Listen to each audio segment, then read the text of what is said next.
देखिए, demographic background और census. Census है सबसे पहले। पॉपुलेशन सेंसस के बारे में आप पढ़ चुके हैं। देखिए, सेंसस 2011 वाज 15th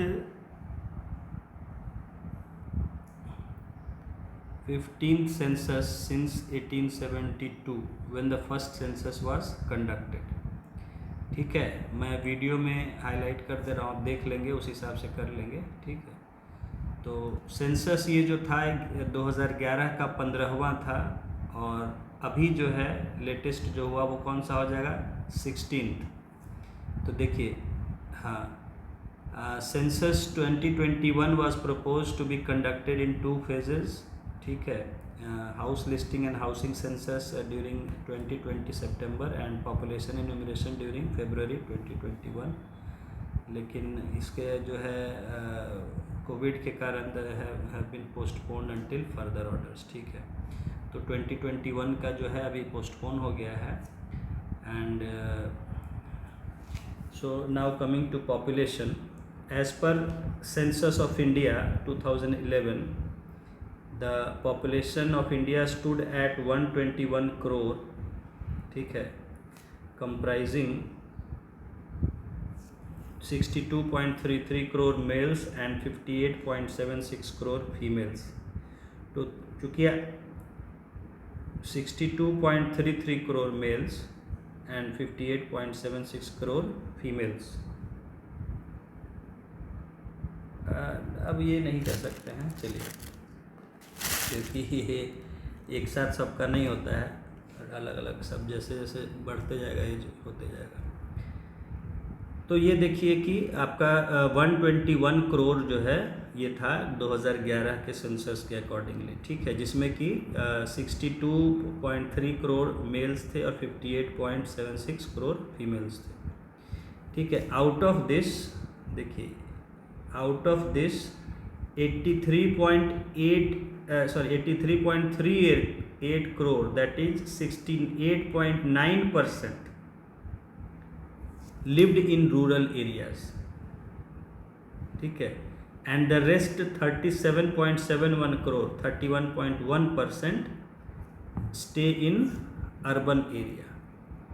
ठीक है, तो यहाँ जो है देखिए, ये ध्यान देने वाला बात है कि रूरल एरिया में कितने परसेंट रह रहे हैं, 68.9%, और आपका अर्बन एरिया में कितने रह रहे थे, 31.1%।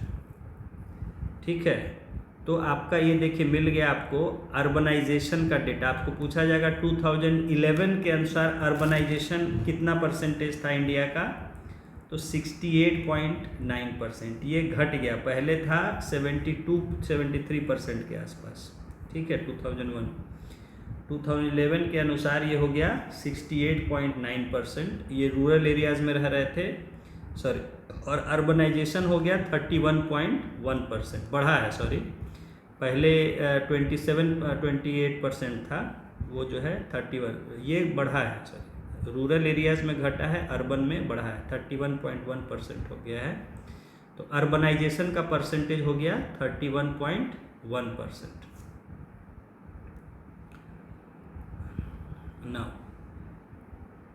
देखिए, with a population of 102.87 crore in 2001, the decadal growth rate of population of country between 2011 and 11 was 17.7%।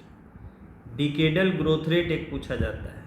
ठीक है, यानी कि 10 सालों में कितना ग्रोथ रेट हुआ पॉपुलेशन का। पॉपुलेशन ग्रोथ रेट ये 10 साल में ही मेज़र करते हैं हम लोग, तो उसको डिकेडल ग्रोथ रेट बोलते हैं। तो डिकेडल ग्रोथ रेट जो हो गया वो हो गया 17.7%।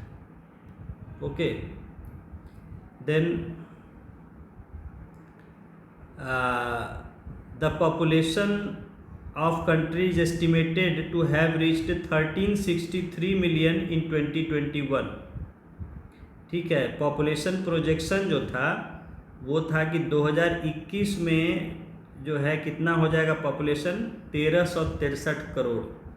सॉरी 1363 मिलियन 136 करोड़ 136 करोड़ का उस समय के रेट के हिसाब से ये प्रोजेक्शन था कि 2021 में 136 करोड़ हो जाएगा, यानी 1,363 मिलियन, यानी टोटल 1,363 मिलियन हो जाएगा। And is projected to reach 1522.3 million by 2036। ये प्रोजेक्शंस हैं पहले के ग्रोथ रेट के हिसाब से। ये तो मान लीजिए आपको पूछ सकता है कि 2021 में क्या प्रोजेक्टेड पॉपुलेशन है, क्योंकि करंट तो डेटा अभी आया नहीं है सेंसस का। ऐसे रफली अभी है कि 140 माना जा रहा है कि 140 करोड़ अभी हो गया है। Now India accounts for a megger 2.4% of world surface area. तो ये भी आपको पूछा जाता है कि वर्ल्ड का कितना एरिया है इंडिया का, ठीक है, of 135.79 million square kilometre. World का टोटल एरिया है 135.79 मिलियन स्क्वायर किलोमीटर। जब yet it accounts for 17.3% of world population, जबकि वर्ल्ड पॉपुलेशन का हमारा पॉपुलेशन कितना परसेंटेज है, ये है आपका 17.3%। तो ये भी पूछा जाता है, ठीक है। ये सब छोटे छोटे फैक्ट्स आपको मिल रहे हैं जो आपको ऑब्जेक्टिव में पूछा जाता है। तो वर्ल्ड पॉपुलेशन का हमारा कितना परसेंटेज है, 17.3, और वर्ल्ड के एरिया का हमारा कितना एरिया है, 2.4%, ठीक है। तो ये पॉपुलेशन रिलेटेड डेटाज हो गए आपको। Next is population density.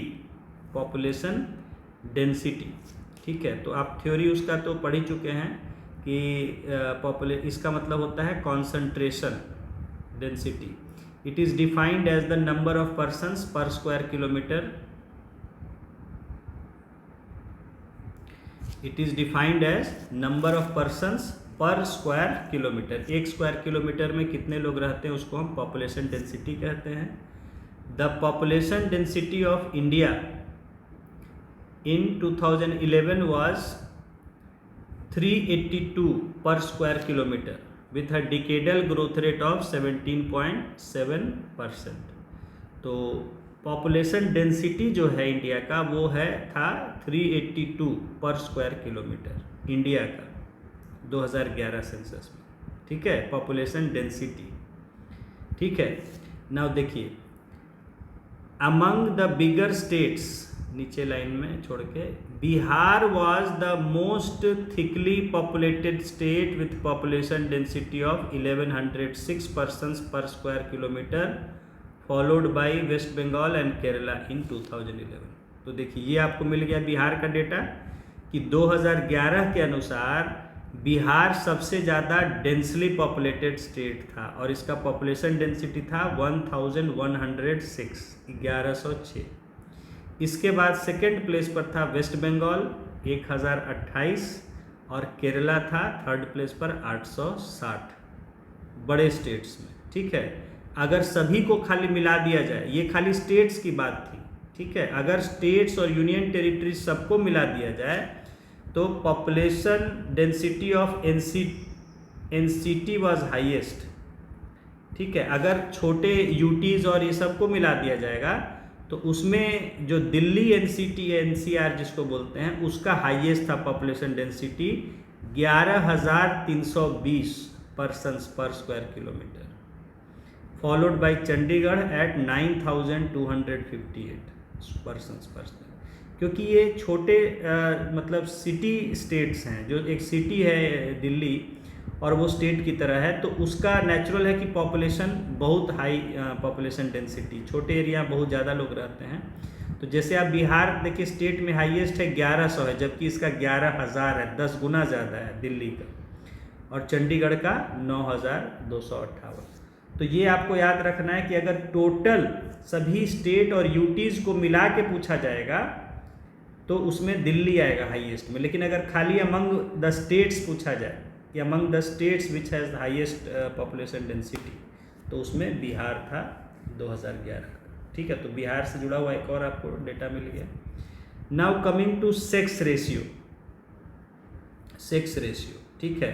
तो सेक्स रेशियो भी देखिए आप पढ़े हुए हैं कि sex ratio defined as the number of males females per 1000 males, ठीक है। It is number of females per 1000 males, ठीक है। नाउ फोर्थ लाइन में देखेंगे, it was 972 in beginning of 20th century. 1901 में जो है ये 972 था, ठीक है। और ये देखिए इससे ये आपको 2-3 लाइन याद रखना है क्योंकि पूछ दिया जा रहा है, एनालिसिस बेस्ड क्वेश्चन भी देख रहे हैं आप, पहले का भी पूछ दिया जा रहा है। तो ये याद रखना है कि हमें ये 3-4 line sex ratio, it was 972 at the beginning of 20th century and thereafter showed a continuous decline until 1941 when it reached 945। तो ये जो है हमेशा हमारे लिए मतलब 1000 से कम रहा है, यानी 1000 पुरुषों पर 1000 महिलाओं से कम रही हैं इंडिया के लिए, हमेशा हमारे लिए अनफेवरेबल रहा है। फेवरेबल कहा जाता है कि जब 1000 पुरुषों पर 1000 से ज़्यादा महिलाएं हैं तो उसको फेवरेबल सेक्स रेशियो कहा जाता है, यानी बेहतर। हमारे लिए हमेशा अनफेवरेबल रहा है। इस लास्ट 20th सेंचुरी के शुरुआत में 1901 में जब सेंसस हुआ था उस समय 972 था और उसके बाद लगातार घटता गया 1941 तक। आज़ादी के पहले सेंसस हुआ 1941 में, उसके बाद हुआ 51, आज़ाद थे। तो आज़ादी के समय पहले सेंसस 1941 तक ये घटता गया, जब घट के ये 945 आ गया था। The sex ratio improved from 933 in 2001 to 943 in 2011। फिर इधर रिसेंट की हम बात करें तो हमारा 2001 में 933 था सेक्स रेशियो, जो कि बढ़ के हो गया 943, यानी 10 बढ़ा 10 साल में इन 2011। तो 2011 में हमारा सेक्स रेशियो क्या था? 943, ठीक है। 2011 में हमारा सेक्स रेशियो था 943। However the child sex ratio, एक होता है फिर चाइल्ड यानी चिल्ड्रन 5 ईयर्स तक के, 6 ईयर्स तक। तो child sex ratio defined as the number of girls aged 0 to 6 year per 1000 boys aged 0 to, यानी 6 साल तक के लड़कों पर कितनी बच्चियां हैं 6 साल तक की। तो इट डिटेरियोरेटेड फ्रॉम 927 इन 2001 to 919। हाँ बोलिए, हेलो। हाँ, तो ये चाइल्ड सेक्स रेशियो जो है ये घट गया 927 था 2001 में, और अभी रह गया 919 2011 में। तो ये हमको याद रखना है। Sex ratio is a very very important indicator. इसके बारे में आपको देखिए जैसे पूछ दे रहा है कि पॉपुलेशन कब से कब बढ़ा, कब घटा, क्या हुआ, तो उसी तरह सेक्स रेशियो के बारे में भी आपसे इस तरह पूछ सकता है। तो ये 3-4 लाइन आपको याद रखना है। और चाइल्ड सेक्स रेशियो जो है, जो कि 0 से 6 ईयर तक के लिए डिफाइन होता है, वो उसका भी डेटा है कि 2001 में 927 था और घट के 919 हो गया 2011। तो this was about sex ratio. Now coming to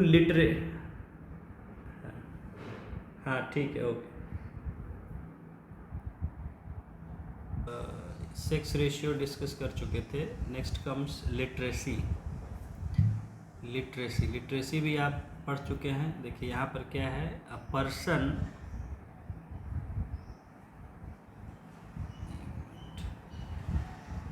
person aged 7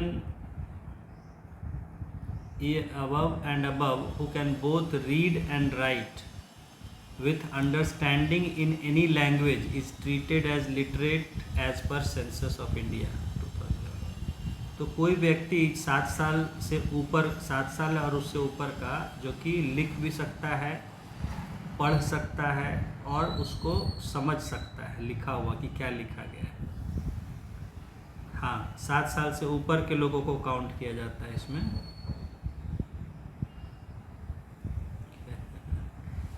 चलिए तो तो विथ हाँ इन एनी, हाँ यस, तो कोई नहीं, हाँ लिखना भी ज़रूरी है, वो लिखवाते हैं एक आध लाइन नाम उम लिखवाते हैं चेक करने के। हाँ, तो जो आदमी अपना मतलब थोड़ा सा लिख सकता है एक आध लाइन और उसको समझ सकता है, पढ़ सकता है कि क्या बोल के पढ़ सकता है, तो उसको हम लिटरेट ट्रीट करते हैं। ये डेफिनेशन था अभी तक। एंड देखिए नीचे लिखा हुआ है कि a person who can only read but can not write is not literate. ठीक है। और prior to 1991 census of India treated children below 5 years of age as illiterates. तो 1991 के पहले जो है 5 साल तक के बच्चे जो होते थे उनको इलिटरेट ही ट्रीट किया जाता था, और बाद में फिर जो है इसको कर दिया गया कि 7 साल या उससे ऊपर, जब लिटरेट हम काउंट करते हैं तो 7 साल और उससे ऊपर के लोगों को लेते हैं। As per census 2011 the literacy rate in India, ठीक है, स्टूड एट 73%। तो 73% था लिटरेसी रेट, जिसमें 80% मेल्स के लिए था और 64.6% फीमेल्स के लिए था। अगर फीमेल और मेल लिटरेसी रेट अलग अलग कहा जाए तो मेल्स का था 80.9 that is 81% and 64.6% for females, total है 73%। ठीक है, एन इंक्रीज फ्रॉम 64.8% इन 2001 में जो है। देखिए यहाँ पर इसलिए आपको इसलिए करा रहे हैं यहाँ से कि यहाँ आपको देखिए एक बार पहले का भी डेटा सब दिया हुआ है, तो आपको कई बार पूछ देता है कि कब कितना से बढ़ा था, यानी लास्ट डेटा क्या था और अभी इतना हो गया, ये सही है गलत, इस तरह का स्टेटमेंट आ जाता है। तो आपको ये याद रखना है 2001 में 64, आपको याद ही है कि लगभग 65% था, रफली 64.8। Kerala retained its top position with 94%। Kerala जो है पहले से और इस बार भी 2011 में भी टॉप पोजीशन मेंटेन किया लिटरेसी रेट में 94%, और मेल्स के लिए था ये 96.1%, फीमेल के लिए 92%, फॉलोड बाय लक्षद्वीप। उसके बाद लक्षद्वीप का था सेकेंड प्लेस पर 91.8%। Bihar with a literacy rate of 61.8%, जिसमें कि मेल है 71.2 and female 51.5%, rank the lowest in the country. Bihar जो है लिटरेसी रेट में लोएस्ट था। तो ये लिटरेसी का आपको यहाँ सारा इंफॉर्मेशन इम्पोर्टेंट इस सेंसस का और लास्ट सेंसस का मिल गया। Next is migration. तो माइग्रेशन को अभी हम लोग छोड़ देते हैं। नेक्स्ट आ जाइए फर्टिलिटी एंड मॉर्टेलिटी रेट्स। देखिए इसके बारे में भी हम लोग देख रहे थे, ठीक है ना। हाँ, फर्टिलिटी एंड मॉर्टेलिटी रेट्स। देखिए द फर्टिलिटी रेट, जो हम जनरली लिख देते हैं फर्टिलिटी रेट, और उसको सही में टोटल फर्टिलिटी रेट, हाँ देखिए ना, लिखिए ना, आगे बताया हुआ है। द फर्टिलिटी रेट और total fertility rate of a population is the average number of children that would be born to a woman over her lifetime if she were subjected to the prevailing rate of age specific fertility in the population।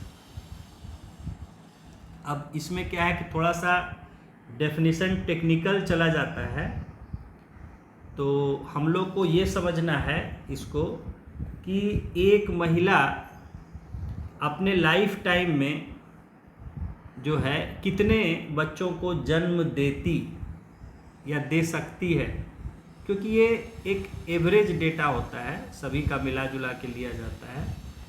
तो ये कहा जाता है कि average data ये है ना, कि एक महिला अपने पूरे जीवन काल में कितने बच्चों को जन्म देती है ऑन एन एवरेज, ठीक है, उसका ये डेटा होता है। तो समझ गया फर्टिलिटी रेट, कितने बच्चों को जन्म दिया, यही फर्टिलिटी रेट है, बच्चों कितने बच्चों को जन्म दिया है।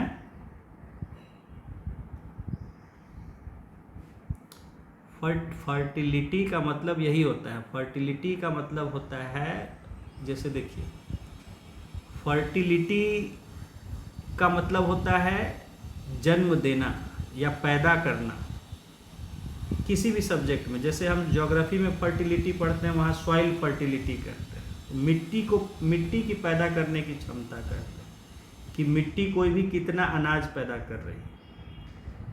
हाँ, उसी तरह ह्यूमन बींग्स में हम फर्टिलिटी की बात करते हैं, तो ह्यूमन बींग्स क्या है, जन्म देते हैं दूसरे ह्यूमन बींग्स को, बच्चों को पैदा करते हैं।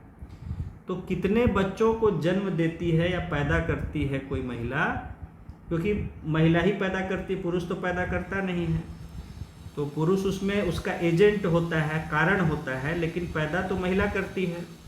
तो इसीलिए हम महिलाओं का देखते हैं। कहने का मतलब देखिए अब है कि जब तक पुरुष महिला मिलेगा नहीं, पैदा तो होगा नहीं। तो ये भी नहीं कह सकते कि महिला ही पैदा करती है, भाई दोनों का जरूरी है कॉम्बिनेशन। लेकिन मतलब एक हम उसको एक पढ़ने का तरीका बना लिए हैं, ठीक है, पढ़ने का तरीका बना लिए हैं कि जो है महिलाओं को पर काउंट करते हैं, क्योंकि जन्म महिलाएं देती हैं तो महिलाएं पर काउंट करते हैं। भाई कुछ भी होगा, पुरुष तो जन्म तो महिला ही देगी कोई ना कोई बच्चे को, तो महिलाओं को ही काउंट किया जाता है कि एक महिला अपने जीवन काल में कितने बच्चों को जन्म देती है। और ये एवरेज है। देखिए आप जैसे 10 परिवार को देखेंगे, 10 कपल को देखेंगे, या आज के पहले के जिस समय के, तो आप देखिए कि कई परिवार में है कि 2 बच्चे हैं, 1 बच्चे हैं, कहीं देखिए कि 5 बच्चे हैं, कहीं देखिए कि 8-10 बच्चे भी हैं, उससे ज़्यादा वाले भी हैं। तो पहले जो है बच्चे ज़्यादा होते थे परिवार में, आजकल तो कम हो गया है संख्या जनरली पहले से। तो ये जो है एक सबका एवरेज लिया जाता है, सबको काउंट करके उसका हम एवरेज निकालते हैं। तो उससे हमें जैसे देखिए पर कैपिटा इनकम हमने वो क्या है, एवरेज डेटा है। टोटल इनकम को हम डिवाइड कर देते हैं पॉपुलेशन से और मानते हैं कितना पर कैपिटा इनकम है। हर व्यक्ति की उतनी इनकम हुई है तो सही नहीं है, कुछ लोगों की उससे बहुत कम भी होगी, कुछ लोगों की बहुत ज़्यादा भी होगी। उसी तरह का ये भी एक एवरेज डेटा है कि एक महिला एवरेज जो है कितने बच्चों को जन्म देती है, ठीक है, अपने लाइफ टाइम में। तो यहाँ देखिए कहा गया है कि द फर्टिलिटी रेट और total fertility rate of a population, ये एक पॉपुलेशन का, एक जनसंख्या का होता है, पूरे जनसंख्या का एवरेज डेटा लिया जाता है। Of A population is the average number of children that would be born to a woman over her lifetime if she were subjected to the prevailing rate of age specific fertility in the population। अब देखिए इसमें एक थोड़ा सा समझने का बात क्या है कि ये फर्टिलिटी रेट चेंज होता रहता है। जैसे आज का फर्टिलिटी रेट कुछ है, 5 साल बाद का कुछ होगा, 5 साल पहले कुछ होगा, 10 साल पहले कुछ होगा, थोड़ा बहुत घटता बढ़ता है। तो इसमें ये कहा जाता है कि जिस समय ये निकाला जाता है, जैसे आज का अगर हम निकाल रहे हैं, तो आज की महिला को कहा जा रहा है कि आज की महिला अगर आज का जो फर्टिलिटी रेट है अलग अलग एज का, उस हिसाब से अगर वो पूरा अपना जीवन जिएगी तो कितने बच्चों को जन्म देगी। समझ रहे हैं? क्योंकि टाइम के साथ फर्टिलिटी रेट चेंज होता जाता है, तो उसको आप ये नहीं मान सकते कि हमेशा इतना ही फर्टिलिटी रेट रहेगा या रहता है एक जैसा। समझ रहे हैं? जैसे देखिए आप इसको यूँ समझिए कि जैसे गवर्नमेंट जॉब है, तो मान लीजिए कि सैलरी फिक्स है, उसमें आपको लाइफ टाइम में मान लीजिए सैलरी फिक्स ही है, मान लीजिए थोड़ा बहुत प्रमोशन मान लेते हैं फिक्स। बिजनेस में क्या है, किसी मंथ बहुत ज़्यादा इनकम भी हो सकता है, किसी मंथ या किसी साल बहुत कम इनकम भी हो सकता है, एक जैसा इनकम हमेशा नहीं रहता है। घटता बढ़ता रहता है, ठीक है। तो कोई व्यक्ति क्या सोचता है, अगर वो इस साल कमाया 2 लाख रुपया मान लीजिए जमा किया, सेविंग्स किया, तो वो सोचता है कि अच्छा अगर इस हिसाब से मैं 10 साल तक जमा करूँगा तो मेरे पास 20 लाख रुपए हो जाएगा। वो क्या सोचता है कि इसी रेट से अगर मैं 10 साल तक जमा करता रहा तो मेरे पास 20 लाख हो जाएगा। लेकिन ये ज़रूरी तो नहीं है कि आने वाले साल में भी वो इसी रेट से जमा करे, हो सकता है ज़्यादा, हो सकता है कम हो जाए, है कि नहीं। लेकिन एक एवरेज अगर वो लेके चलता है कि हाँ अभी जैसा, तो वही यहाँ कहा जा रहा है कि एक महिला जिस समय लिया जा रहा है, उस समय जिस तरह का, जिस रेट से बच्चे पैदा हो रहे हैं, उस तरह का अगर उसका पूरे उसके लाइफ में रहे, यानी कि आपको माना जाता है 15 से 45, 15 साल से 45 साल तक माना जाता है इन एन एवरेज महिलाएं बच्चों को जन्म देती है। हालांकि 45 के बाद भी नहीं, शादी का एज है 18, लेकिन हर शादी और बच्चे जन्म देने का एक नहीं है, ठीक है ना। हाँ, क्योंकि उसका कैपेसिटी तो हो जाता है, ठीक है ना। और बहुत जगह ऐसा है कि ये कानूनी एज लिमिट है ना, लेकिन हर जगह लोग फॉलो तो नहीं ना करते हैं। बहुत लोग तो कम उम्र में भी कर देते हैं, ऐसा थोड़े है। हाँ, तो वहाँ जब शादी हो रही है तो वो बच्चे तो जन्म होते ही हैं, भले उसको वो कानूनी उसको दर्जा उस समय नहीं होता है, जब एज हो जाता है तभी वो कानूनी रूप से शादी वैलिड होती है।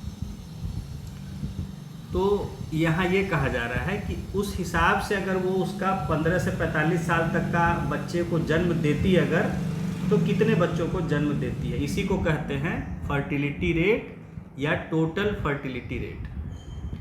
तो ये आप समझ गए टोटल फर्टिलिटी रेट। इसके बाद देखिए यहाँ पर है अ TFR of about 2.1 children per woman is called replacement level fertility. TFR of about 2.1 children per woman is called replacement level fertility। तो यहाँ देखिए ये आपसे पूछा गया है रिप्लेसमेंट लेवल के बारे में, ठीक है।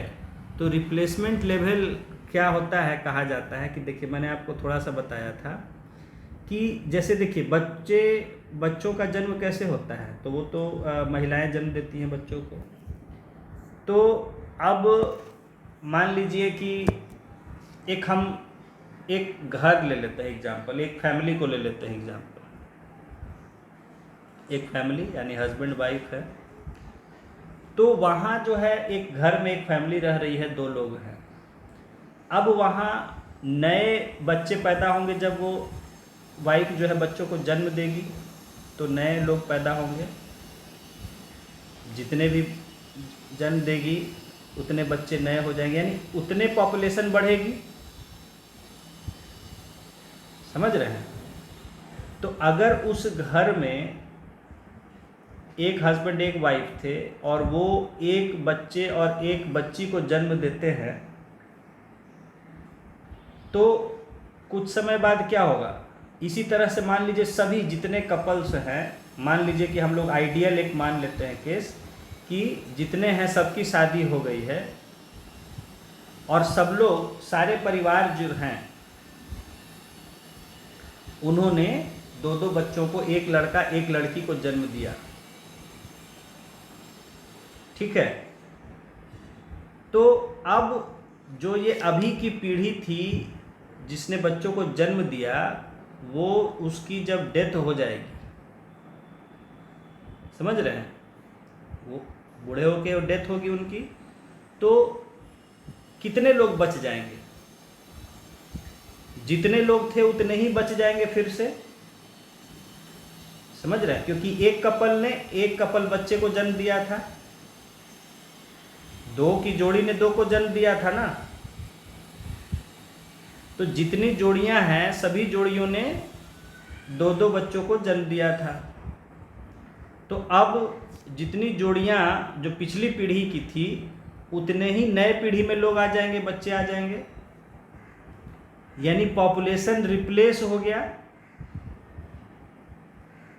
समझ रहे हैं, एक पीढ़ी से दूसरी पीढ़ी में उतना ही पॉपुलेशन रिप्लेस हो गया।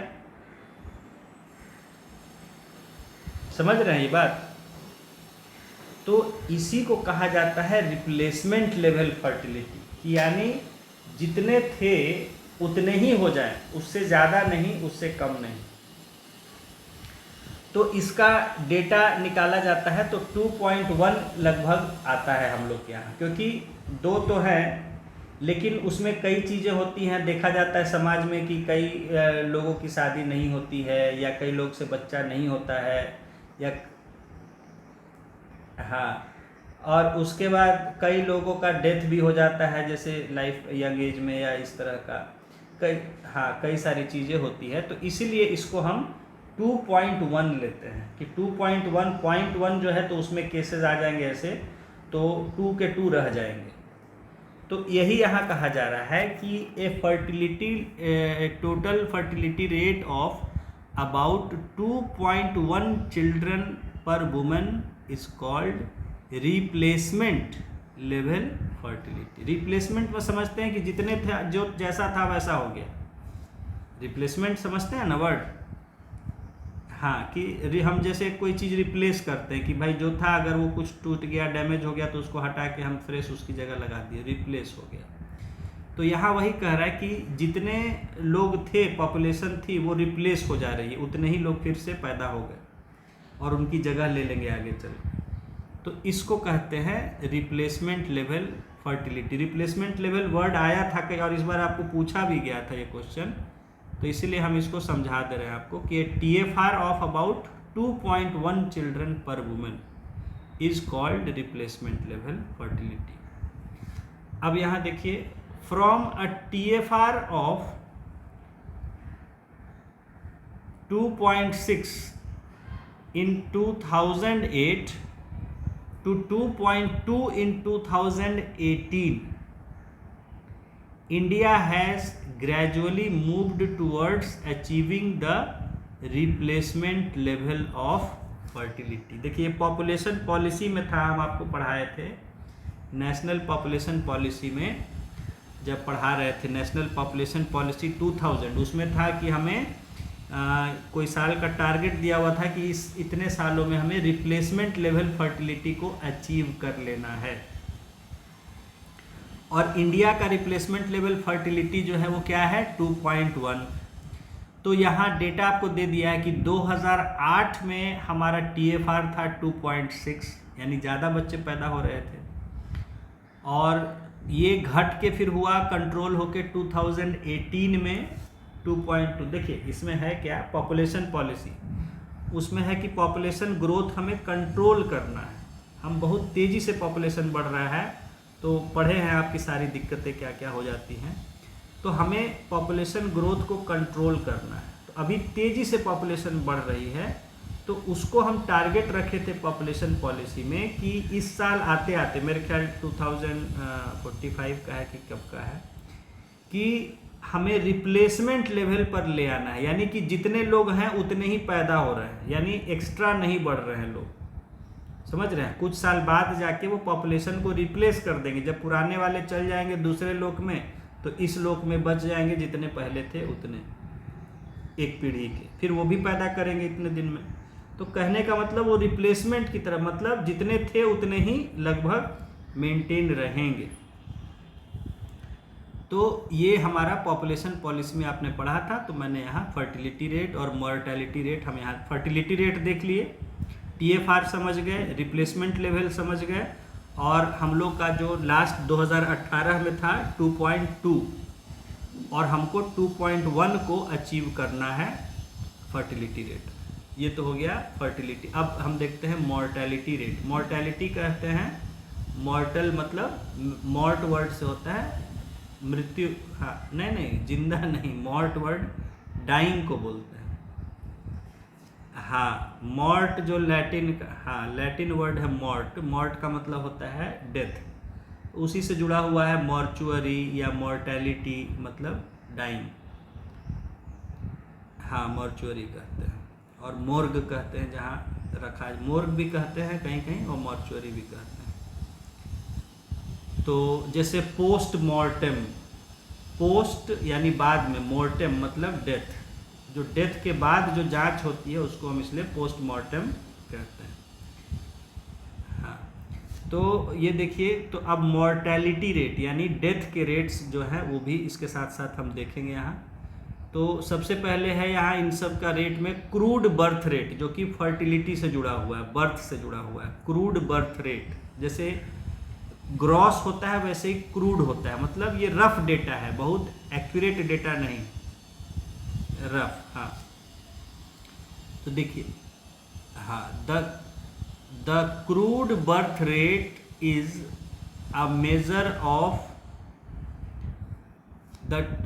is a measure of birth rate and is defined as total number of live births in a year divided by the total mid-year population and multiplied by 1000 to express it per 1000 population. Basically crude birth rate जो होता है, it is total number of live birth,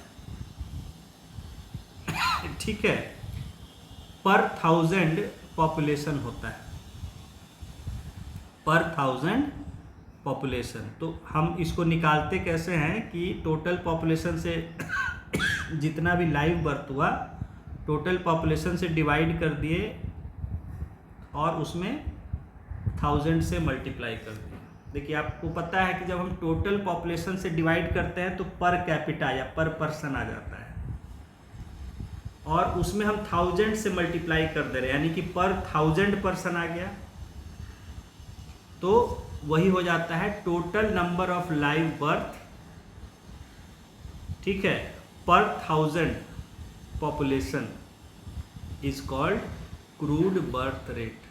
यानी 1000 population पर कितने नए बच्चों का जन्म हुआ। हाँ बोलिए। हाँ, बर्थ रेट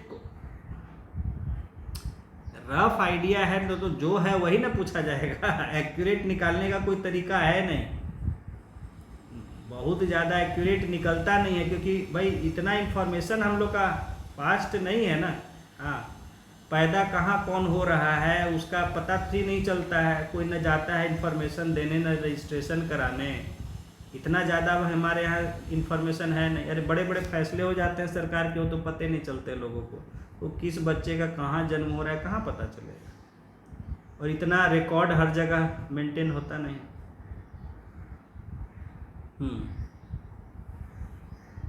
तो वो भी रफ ही आइडिया, थोड़े एक एक आदमी गिना जाता है। एक बहुत, देखिए होता क्या है, गिना तो जाता है, काउंटिंग होती है, लेकिन उसमें क्या है कि अब बहुत जगह रिपीटिशन हो जाता है, बहुत जगह छूट, क्योंकि लोग एक जगह सब अपने अपने घर में नहीं ना बैठे रहते उतने दिन, लोग कोई यहाँ है कोई कहीं है, अब पता चला यहाँ था उसके बाद कहीं और गया, वहाँ भी गिना गया, ठीक है। तो पॉपुलेशन क्योंकि वो स्टैटिक चीज़ नहीं है ना कि एक जगह रुका हुआ है मूर्ति की तरह गिन लिए, ये तो कहीं अब यहाँ घर में थे, घर में पता चला शाम को ऑफिस में था तो वहाँ भी गिना गया जो है, या कोई कह दिया कि, कहने में भी लोग गलत कह देते हैं, बहुत सारे इतने थोड़े समझदार सब होते हैं। हाँ, तो इसलिए ये सब बहुत ही एक्यूरेट नहीं होता है, लेकिन फिर भी ठीक है, जितना है उससे एक आइडिया तो मिलता है। तो ये हो गया आपका क्रूड बर्थ रेट, ठीक है। तो कैसे निकालते हैं, total live birth divided by total population into, ये पॉपुलेशन भी लेते हैं 20 साल का, मिड ईयर पॉपुलेशन लेते हैं, ठीक है, ताकि एक हम सही फिगर दे, क्योंकि साल के शुरू और साल के अंत में 12 महीने में बहुत लोग पैदा हो जाते हैं, ठीक है। तो साल के बीच में पॉपुलेशन जो होता है उससे डिवाइड करते हैं और 1000 से मल्टीप्लाई करते हैं। CBR in India has reached 19.7 per 1000 population in 2019। 2019 ये देखिए ऑफिशियल बुक का डेटा है गवर्नमेंट का, तो यही देगा लेटेस्ट जो देगा, इसलिए इससे आपको करा रहे हैं कि गवर्नमेंट का है।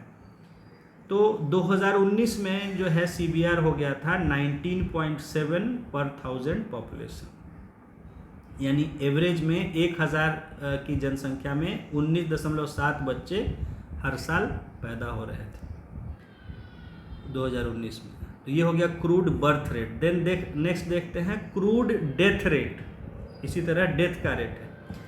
The crude death rate is a measure of mortality rate and defined as the total number of death in a year divided by total mid-year population and multiplied by 1000 to express it per 1000 population। उसी तरह जैसे birth rate है कि कितने बच्चों का जन्म हुआ, उसी तरह डेथ रेट है कि कितने लोगों का डेथ हुआ।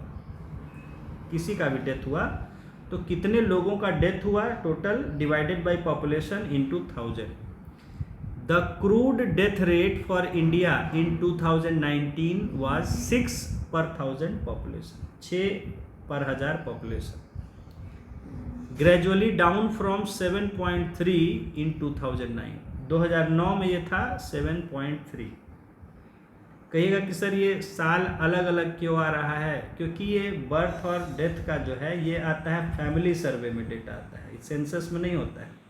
सेंसस में ये नहीं ना होता है कितने बच्चे पैदा हो रहे हैं आपके यहाँ, कोई प्रेग्नेंट है कि नहीं, ये सब तो होता नहीं है। ये सब तो बर्थ और डेथ का डेटा आता है फैमिली और हेल्थ सर्वे जो होता है उसमें, कि कितने महिलाओं ने कितने बच्चों को जन्म दिया, ये सब क्या हुआ नहीं हुआ। तो वो सेंसस के ईयर से अलग होता है। सेंसस ईयर कब होता है, फैमिली हेल्थ सर्वे अलग अलग समय पर होता है। तो इसलिए डेटा आप देख रहे हैं कि कोई 2009 का है, 19 का, इस तरह से। तो 2009 का जो था 7.3 था, उससे घट के आ गया 6.0 CDR क्रूड डेथ रेट। तो देखिए एवरेज देखिएगा 2019 में डेथ रेट है कितना 6 और बर्थ रेट कितना था 19, यानी 13 बच्चे एक्स्ट्रा। 19 लोग जन्म ले रहे हैं तो 6 लोग मर रहे हैं। तो टोटल ग्रोथ कितना हुआ पॉपुलेशन का पर 1000 पॉपुलेशन 13.7। ठीक है, तो ये हो गया क्रूड बर्थ रेट और क्रूड डेथ रेट। इसके बाद नेक्स्ट है इन्फेंट मोर्टेलिटी रेट, है ना, बच्चों का 1 साल तक के बच्चों का जो है mortal. The infant mortality rate is another important indicator of demography and it is defined as the number of deaths in a year per 1000 live birth of children under 1 year of age. 1000 जो जीवित बच्चों का अगर जन्म हुआ तो उसमें कितने बच्चों की 1 साल होते होते मृत्यु हो जाती है?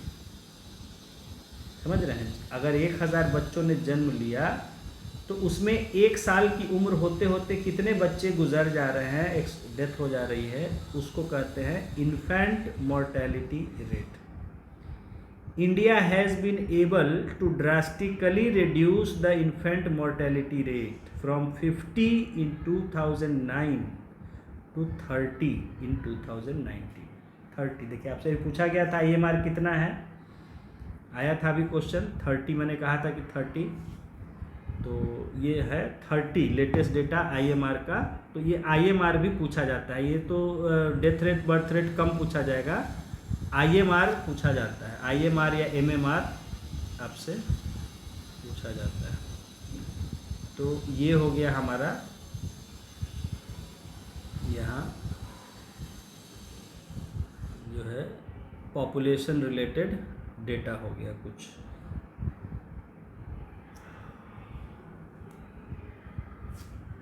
यहाँ देख लेते हैं हम लोग।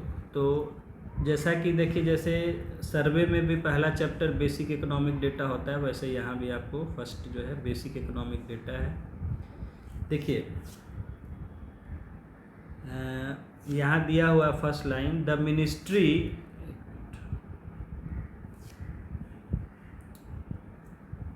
Ministry of statistics and programme implementation came into existence as an independent ministry in 1999 after merger of Department of Statistics and Department of Program Implementation। पहले क्या था कि इसका कोई मंत्रालय नहीं था, अलग से मिनिस्ट्री नहीं था, डिपार्टमेंट लेवल का ऑर्गेनाइजेशन था। ये डिपार्टमेंट था, एक डिपार्टमेंट ऑफ स्टैटिस्टिक्स जो स्टैटिस्टिक्स का आंकड़ा वगैरह देता था, और दूसरा डिपार्टमेंट था डिपार्टमेंट ऑफ प्रोग्राम इम्प्लीमेंटेशन, जो कि जो भी सरकारी योजनाएं और स्कीम वगैरह होती थी उन पर नज़र रखती थी कि क्या कहाँ हो रहा है, कैसे इम्प्लीमेंट किया जा रहा है। तो 1999 में इन दोनों डिपार्टमेंट को मिला के एक मिनिस्ट्री बना दिया। देखिए ऑर्गेनाइजेशन ऐसे ही होता है गवर्नमेंट का, सबसे टॉप में होता है मिनिस्ट्री, मिनिस्ट्री के अंदर होते हैं डिपार्टमेंट, एक मिनिस्ट्री के अंदर कई डिपार्टमेंट होते हैं। पॉलिटी में आपको दिखाएंगे, पॉलिटी जब कराएंगे तो डिपार्टमेंट के अंदर फिर विंग्स होते हैं, अलग अलग नाम है वो, विंग बोलते हैं।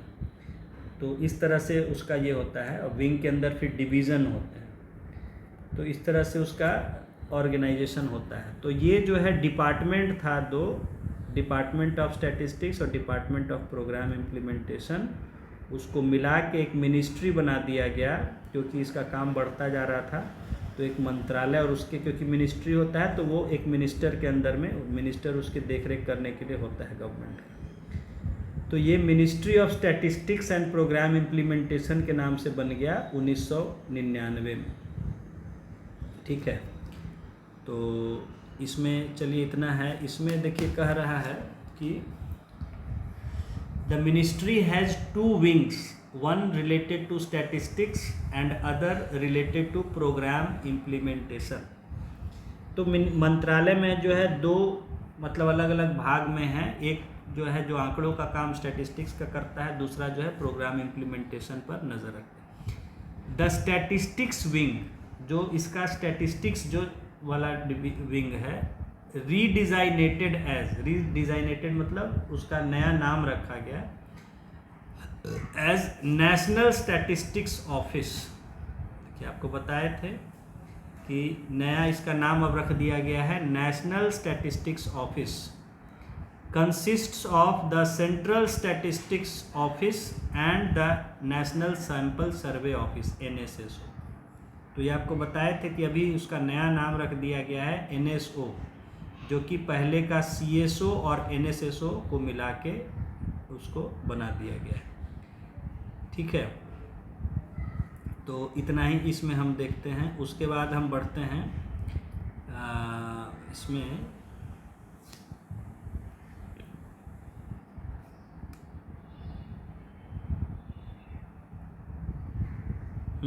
आ जाइए, सेंट्रल स्टैटिस्टिक्स ऑफिस। ठीक है, नेक्स्ट टॉपिक जो है सेंट्रल स्टैटिस्टिक्स ऑफिस। देखिए इसके बारे में पूछ देता है आपसे। The central statistics office, N attached office of ministry, coordinates the statistical activities in the country and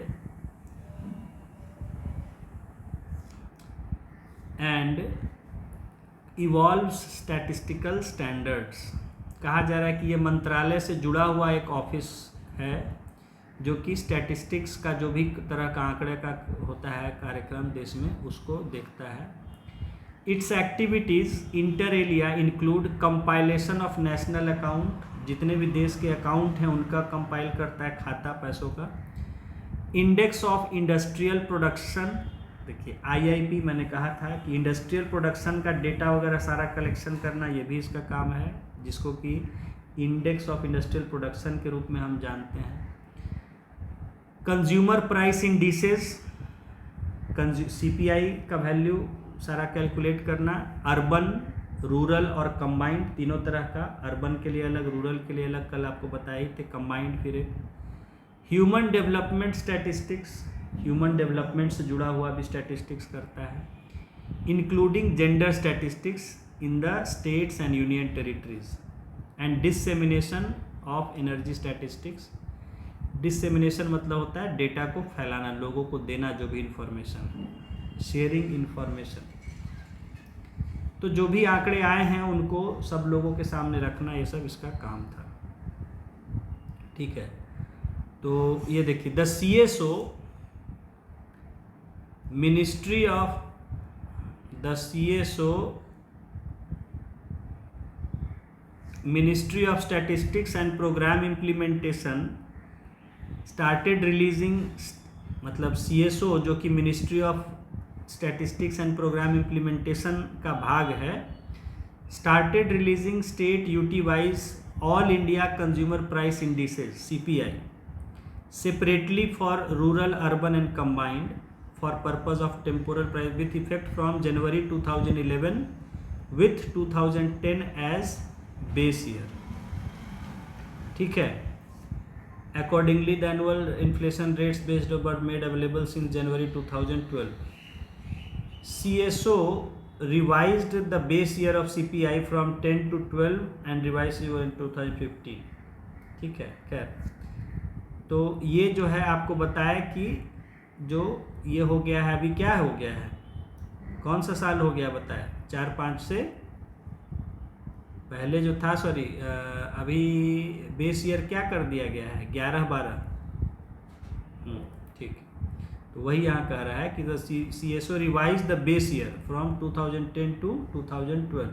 पूरा नहीं लिख रहा है, 2011-12 and revise series was launched in 2015. खैर, नाउ फिर देखिए नेक्स्ट दिया हुआ है इसी के अंदर एनुअल सर्वे ऑफ इंडस्ट्री. जो ये करता है सर्वे उसके बारे में थोड़ा दिया हुआ है. तो फर्स्ट इसमें है एनुअल, अल्फ़ाबेटिकली दिया है इसलिए एनुअल सर्वे ऑफ इंडस्ट्रीज़. मैंने कहा था कि इंडस्ट्रीज़ का सर्वे होता है, सारा डेटा उसका लिया जाता है, कितना प्रोडक्शन कहाँ कहाँ क्या हुआ. देखिए, the annual survey of industries is the principal source of industrial statistics in India. ठीक है. It provides statistical information to access and evaluate objective and realistically the changes in the growth, composition and structure of organized manufacturing sector. ठीक है. तो ये मतलब statistics का data कम बनाता है, तैयार करता है, ताकि हम पता कर सकें और समझ सकें कि कितना चेंजेस हो रहा है इंडस्ट्रीज़ के ग्रोथ में, कॉम्पोजिशन में, यानी किस किस तरह की इंडस्ट्रीज़ हैं, एंड स्ट्रक्चर, उसका किस तरह का स्ट्रक्चर है, ऑफ ऑर्गेनाइज्ड मैन्युफैक्चरिंग सेक्टर, यानी जो ऑर्गेनाइज्ड सेक्टर यहाँ कह रहे हैं, यानी जिसका डेटा वगैरह सारा कलेक्शन जो नियम कानून के साथ चलता है. बताए थे आपको ऑर्गेनाइज्ड और अनऑर्गेनाइज्ड सेक्टर. तो ये ऑर्गेनाइज्ड मैन्युफैक्चरिंग सेक्टर का कंप्राइजिंग एक्टिविटीज़ रिलेटेड टू, किस किस तरह की एक्टिविटीज़ जहाँ होती है ऐसे इंडस्ट्रीज़ में, manufacturing processes, repair services, manufacturing जहाँ कुछ मैन्युफैक्चर होता है, बनता है, जैसे ब्रेड जहाँ बनता है वो भी आ जाएगा मैन्युफैक्चरिंग सर्विसेज में. मैन्युफैक्चरिंग सर्विसेज, रिपेयर सर्विसेज, जितना भी तरह का रिपेयर होता है वो भी होता है, जैसे हम सर्विसिंग करा रहे हैं किसी चीज़ का, गाड़ी का, AC का, फ्रिज का, वो सब इसमें काउंट होता है. रिपेयर सर्विसेज, जेनरेशन, कुछ नया पैदा किया गया, जैसे बिजली पैदा हुआ, ट्रांसमिशन, यानी जैसे बिजली यहाँ से वहाँ हम ट्रांसमिट करते हैं, ट्रांसमिशन करते हैं, etcetera, of electricity, gas and water supply and cold storage, इन सब का इसमें काउंट किया जाता है. The survey is statutory in nature, यानी कानूनन होता है, under the collection of statistics act and the rules framed thereunder. ये सारा जो डेटा लिया जाता है ये कानूनी रूप से लिया जाता है, और इस किस कानून के तहत ये कवर्ड है, कलेक्शन ऑफ स्टैटिस्टिक्स एक्ट 2008. तो इसमें छोड़ दीजिए, और डिटेल जाने की हमें ज़रूरत नहीं है इसमें. नेक्स्ट है, देखिए, इंडेक्स ऑफ इंडस्ट्रियल प्रोडक्शन, जो अभी आपको बताया इंडेक्स ऑफ इंडस्ट्रियल प्रोडक्शन क्या है. NSO compiles the index of industrial production IIP using secondary data received from 14 source agencies in various ministry department or their attached subordinate offices. ये तो theory दिया है कि चलिए ये जहाँ से उसका सोर्सेज होते हैं वहाँ से सेकेंडरी डेटा, सेकेंडरी डेटा का मतलब होता है जो डायरेक्टली नहीं मिला है, इनडायरेक्टली मिला है. जो डायरेक्टली मिलता है उसको हम कहते हैं प्राइमरी डेटा, जैसे हम जाके और देखे वहाँ कितना प्रोडक्शन हुआ, वो हो गया प्राइमरी. हमने किसी से पूछा, अरे भाई उनका कितना प्रोडक्शन हुआ, वो हो गया सेकेंडरी डेटा. तो सेकेंडरी डेटा जो है ये जहाँ इसके सोर्स एजेंसी जो उससे कैलकुलेट करता है. IIP is released every month in form of quick estimates with a time lag of 6 weeks as per। तो ये हर महीने निकाला जाता है कि इस महीने, और इसमें 6 महीने पहले का होता है। हर महीने जो जारी किया जाता है डेटा वो 6 महीने पहले का होता है, क्योंकि 6 महीने लग जाता है समय सारा डेटा आने जाने का। तो 6 महीने पहले का डेटा और हर महीने ये जारी किया जाता है। Apart from breakup of index for mining, manufacturing and electricity sectors, the estimates are also being released as per user based, which primary goods, capital goods, intermediate goods, infrastructure, construction goods, consumer durables and consumer non-durables। देखिए कहा जा रहा है कि मतलब ये जो data होता है, एक तो इसको ऐसे बांटा जाता है कि माइनिंग सेक्टर, माइनिंग में कितना हुआ प्रोडक्शन, मैन्युफैक्चरिंग में कितना हुआ, इलेक्ट्रिसिटी में कितना हुआ प्रोडक्शन, ऐसे। दूसरा तरह से है कि वो कैसे गुड्स बेस्ड भी होता है, जैसे गुड्स का कैटेगरीज बेस्ड भी प्रोडक्शन डेटा आता है कि प्राइमरी गुड्स का कितना हुआ, कैपिटल गुड्स का कितना हुआ, इंटरमीडिएट गुड्स का कितना हुआ, इंफ्रास्ट्रक्चर या कंस्ट्रक्शन गुड्स का कितना हुआ, कंज्यूमर ड्यूरेबल्स का कितना हुआ, कंज्यूमर नॉन ड्यूरेबल्स का। अब इसमें कई कैटेगरीज है, आप अभी पढ़े नहीं हैं कि उस तरह के गुड्स किसको कहते हैं। आपको अभी कुछ ही बताया है कि आपको बताया है कि producer goods and consumer goods. तो कंज्यूमर में भी ड्यूरेबल और नॉन ड्यूरेबल आपको बताया है, और प्रोड्यूसर में भी ड्यूरेबल और नॉन ड्यूरेबल बताया है। लेकिन इसमें कुछ और नाम भी हैं, जैसे primary goods, capital goods. Capital goods तो बताए हैं आपको, इंटरमीडिएट गुड्स नहीं बताए हैं। तो ये सब कई तरह के होते हैं, पढ़ेंगे। तो इसमें खैर बस इतना आपको समझाना था। इसमें कोई डेटा वगैरह नहीं याद रखना है। नेक्स्ट है टॉपिक हमारा national sample survey office. The national sample survey office in the ministry of state is responsible for conducting of large scale sample surveys in diverse field on all India basis. कह रहा है कि ये जो संगठन है NSSO, जो कि इस मंत्रालय में है, MOSPI में, ये रिस्पॉन्सिबल है कि जो देश के स्तर का जो भी सर्वे होता है बड़ा यानी पूरे देश में जो करना है, ऐसे कई तरह के ये सर्वे करता है। ठीक है, देखिए, primary data is collected regularly through nation wide house hold surveys on various socio economic subjects, annual survey of industries. ठीक है, तो इसमें जैसे एक तो नेशन वाइड हाउस होल्ड सर्वे, यानी घर घर जाके पूछताछ किया जाता है पूरे देश में, वैसा भी होता है अलग अलग सोशियो इकोनॉमिक टॉपिक्स पर, यानी कि पॉपुलेशन, जैसे विकास से जुड़ा हुआ या पॉपुलेशन से जुड़ा सेंसस होता है। एनुअल सर्वे ऑफ इंडस्ट्रीज, जो अभी आपको बताया ऊपर, एंड एंटरप्राइज सर्वेज, बिजनेस का survey, and follows up economic census, एक इकोनॉमिक सेंसस होता है। Besides these surveys, NSSO collects data on rural and urban prices, है ना, जो रूरल गांव में क्या दाम कीमतें हैं अलग अलग चीज़ों की, अर्बन शहरी एरिया में क्या कीमतें हैं, ये सब पर फिर महंगाई का किया जाता है, ये सब डेटा कलेक्ट करता है। Plays a significant role in improvement of crop statistics through supervision of area enumeration and crop estimation surveys. साथ ही साथ क्रॉप का जो होता है कि ये कई जगह सर्वे किया जाता है कि कितनी फसल पैदा हुई, या अगर कोई नुकसान हो गया तो कितनी फसल का नुकसान हुआ, ये सब जो है इसमें भी मदद करती है एस्टिमेशन करने में ये। तो चलिए, NSSO का इतना आप जान गए कि क्या क्या सर्वे जो है कई तरह का, जो भी ऑल इंडिया लेवल का होता है, ये करता है। अब इसमें देखिए सर्वेज अंडरटेकन, ये क्या क्या सर्वे आज तक किया है उसके बारे में कह रहा है। देखिए, सबसे पहले ये सोशियो इकोनॉमिक सर्वेज, जो सोशियो इकोनॉमिक यानी सामाजिक आर्थिक सर्वे क्या क्या है। NSO इज रेगुलरली NSO अब नाम पड़ गया, आपको पता है कि national statistical. NSO is regularly conducting large scale sample on various social subject since 50-51 शुरू हुआ। 78 rounds of survey on various variety of subjects have been completed. तो ये तो हो गया सोशियो इकोनॉमिक। फिर बी है पीरियोडिक लेबर फोर्स सर्वे, इसको भी आपको बता चुके हैं, PLFS। कि पीरियोडिक लेबर कितने लोग कामकाज कर रहे हैं उससे जुड़ा हुआ होता है। It is one of the flagship projects of government of India, ये बहुत ही महत्वपूर्ण प्रोजेक्ट है।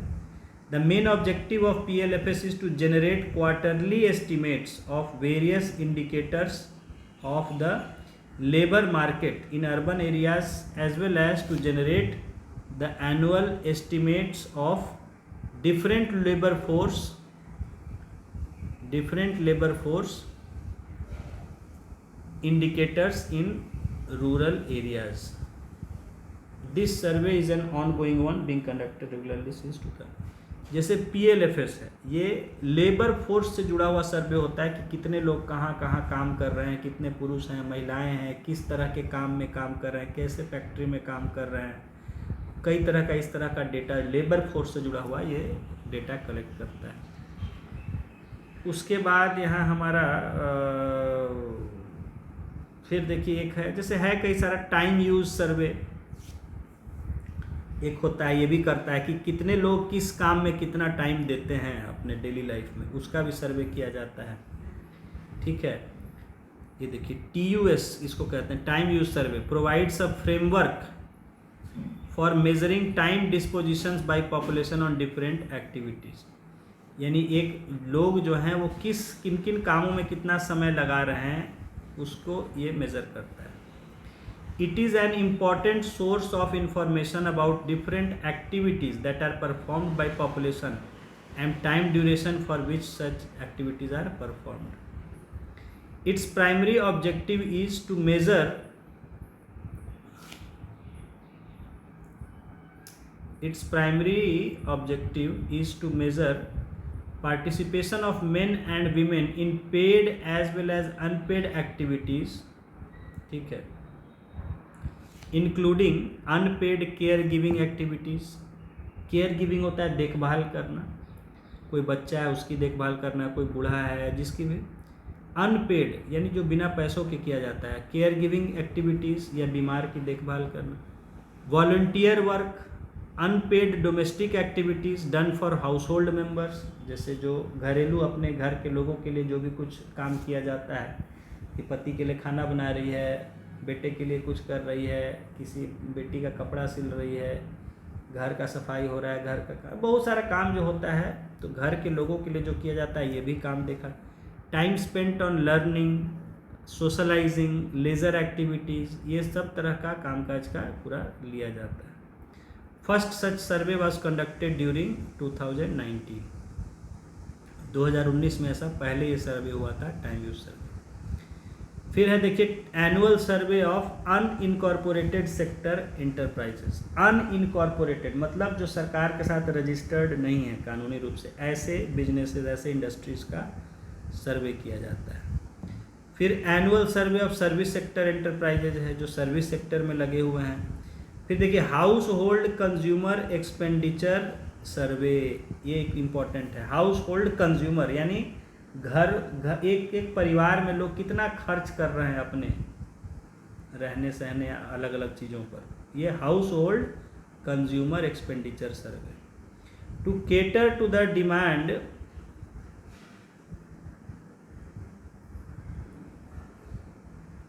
to cater to the demand for data on consumption basket of households for changing the base year of indices, the HCES was conceptualized. It was started in 2022 and field work ये अभी शुरू ही हुआ है 2022 में। तो ये नया तरह का सर्वे है कि ये हर घर में जाके पूछा जाता है कि आप इस चीज़ पर कितना खर्च करते हैं, इस चीज़ पर क्या खर्च करते हैं, क्या क्या चीज़ें आप खरीदते हैं, क्या क्या चीज़ें हैं आपके घर में। तो ये एक तरह से देखा जाता है कि सोशियो इकोनॉमिक एक्सपेंडिचर कितना परिवार कर रहा है, यानी किन चीज़ों पर कितना खर्च कर रहा है। तो ये एक सोशियो इकोनॉमिक सर्वे कोशिश हो रही है कि लोग किन चीज़ों को खरीदते हैं, कितना खर्च करते हैं, इतना इनकम है तो कितना खर्च करते हैं, कितना कहाँ रहते हैं, शहरों में कितना करते हैं, गाँवों में कितना करते हैं। ये हर तरह का डेटा इसमें कलेक्ट किया जा रहा है, नया सर्वे। तो ये कुछ नए टाइप के सर्वे हैं साथ ही साथ, ठीक है, उनके बाद। तो चलिए इतना आपको मेनली जानना था कि क्या है ये NSSO या CSO, क्या काम करते हैं। अब देखिए इसमें एक है 7th economic census, next topic 7th economic census. देखिए ये इकोनॉमिक सेंसस है, यानी इकोनॉमी का सेंसस। Economic census is an ongoing sub scheme under capacity of ministry. ये एक अभी चल रहा है स्कीम इकोनॉमिक सेंसस इस मंत्रालय का। इट इज़, देखिए क्या है, it is the complete count of all non farm economic establishments located within the geographical boundary of country. ये क्या कर रहा है, जो खेती बाड़ी को छोड़ के, नॉन फार्म यानी खेती बाड़ी को इसमें नहीं, बाकी किसी भी तरह का कोई भी जो इकोनॉमिक इस्टेब्लिशमेंट है, यानी कि इस्टेब्लिशमेंट कहते हैं कोई भी जहाँ काम होता है, यानी कोई दुकान है, कोई चाय का दुकान है, कोई गुटखा का पान का दुकान है, कहीं भी किसी तरह का, या कहीं कोई होटल है, कोई रेस्टोरेंट है, कोई कोचिंग इंस्टीट्यूट है, मतलब खेती बाड़ी को छोड़ के कितने ही तरह के जो भी इकोनॉमिक एक्टिविटीज़ वाले इस्टेब्लिशमेंट हैं, यानी कहीं कोई जो काम होता है वो सब कोई गिनती करना है कि कहाँ कहाँ कितने हैं। सिनेमा हॉल है, कोई शोरूम है, कोई होटल है, कोई ढाबा है, कोई दुकान, कपड़े की दुकान है, कोई पान की दुकान है, कोई बीड़ी सिगरेट, मतलब कोई भी तरह का जो भी, अगर खाली खेती बाड़ी को इसमें अवॉइड किया जाता है, एग्रीकल्चर को छोड़ के, फार्मिंग को छोड़ के, वो भी ऐसा नहीं है जो बीज बेच रहा है उसको लिया जाएगा, जो खाद बेच रहा है उसको लिया जाएगा, जो खेत है उनको नहीं लिया जाएगा। तो ये जो है उसका गिनती पूरा हो रहा है, ठीक है, इसको कह रहे हैं इकोनॉमिक सेंसस। इसमें देखिए एक से लिख रहा है कि इकोनॉमिक सेंसस, एक लाइन के बाद, economic census also provides valuable insight into geographical spread or clusters of economic activities। यानी ये बताता है कि अलग अलग जगहों में किस तरह के जो है बिजनेसेस काम कर रहे हैं। ओनरशिप पैटर्न, मतलब वो किस तरह से ओनरशिप है उनका, कौन मालिक है। पर्सन्स एंगेज्ड, कितने लोग काम कर रहे हैं वगैरह, of all economic establishment in the country. The 7th economic census was conducted in 2019। 7वां इकोनॉमिक सेंसस हुआ था 2019 में। ये आपको याद रखना है कि 2019 में 7th इकोनॉमिक सेंसस हो रहा था, ठीक है, हुआ था। तो ये हो गया इकोनॉमिक सेंसस के बारे में।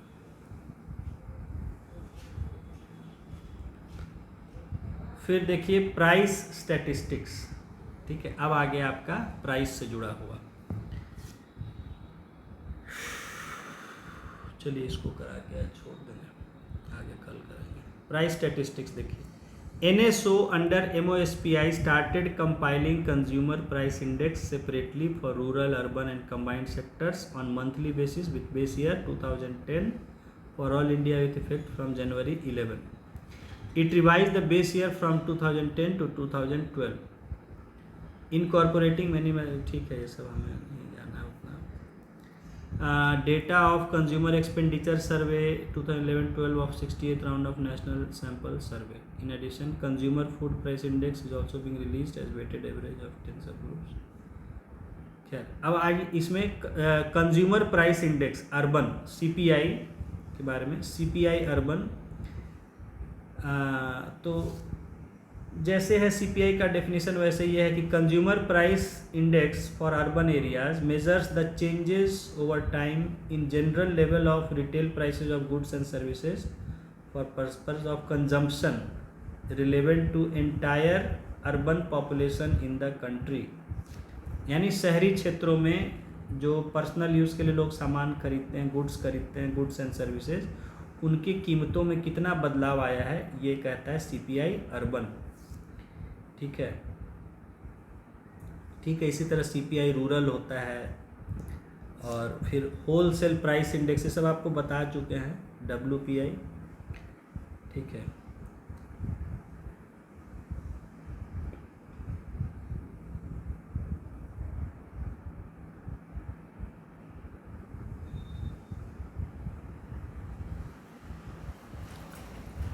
तो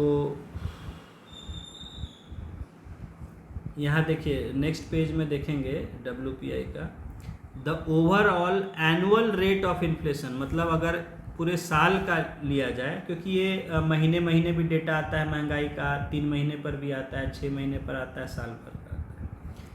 तो यहाँ एनुअल रेट की बात है। Overall annual rate of inflation increased from 1.31% in 2021 to 12.97% in 21-22।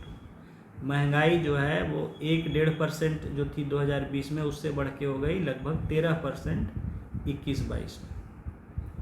ठीक है,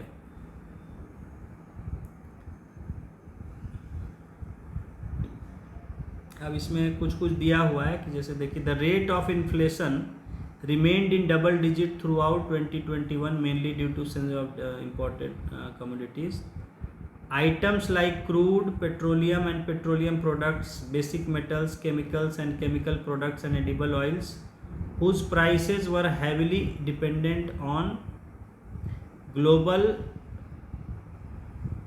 factors significantly contributed to rise in WPI based inflation। कह रहा है कि बहुत सारी चीज़ों का दाम महंगा रहा क्योंकि वो ग्लोबल फैक्टर से अफेक्ट हो जाती हैं। जैसे यूक्रेन रसिया कॉन्फ्लिक्ट हो रहा है तो उसके कारण भी महंगाई बढ़ रही है, क्योंकि सामान आने जाने में, उधर से जो सामान आता जाता है वो दिक्कत हो रही है। तो एज ए रिज़ल्ट ये अब महंगाई के ठीकरा कहीं और पर फोड़ दे रहे हैं, तो अबाउट 14%। ठीक है, अब कल को कहेंगे कि भाई पुतिन कहीं दावत खाने गया था उससे महंगाई हो गया हम लोग का। खैर जो भी कहा जाए, चलिए छोड़ दीजिए। स्टैटिस्टिक्स डे देख लीजिए, पूछते जाता है। जो वही पीसी महालनोबिस थे उनके जो है जन्मदिन को स्टैटिस्टिक्स डे के रूप में मनाया जाता है। तो in recognition of notable contribution made by professor Prashant Chandra Mahalanobis in the field of economic planning that government of India designated 29th June every year with his birth anniversary as the Statistics Day, National Statistics Day। ठीक है, तो statistics day किसके लिए मनाया जाता है? महालनोबिस के लिए। उनका बर्थ था 29 जून को, उसी दिन को लिया जाता है। फिर है, चलिए हो गया, इतना ही याद रखते हैं। उसके बाद इसमें तो